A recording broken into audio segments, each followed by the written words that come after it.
Hello guys, welcome back to my how-to channel. In today's video, I'm going to show you how to use DeepSeek R1 for free.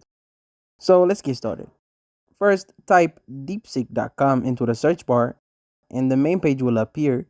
Click on Start. Now, you can create your own account, but for now, we will log in using Google. Enter your account details and password and wait for the login process to complete.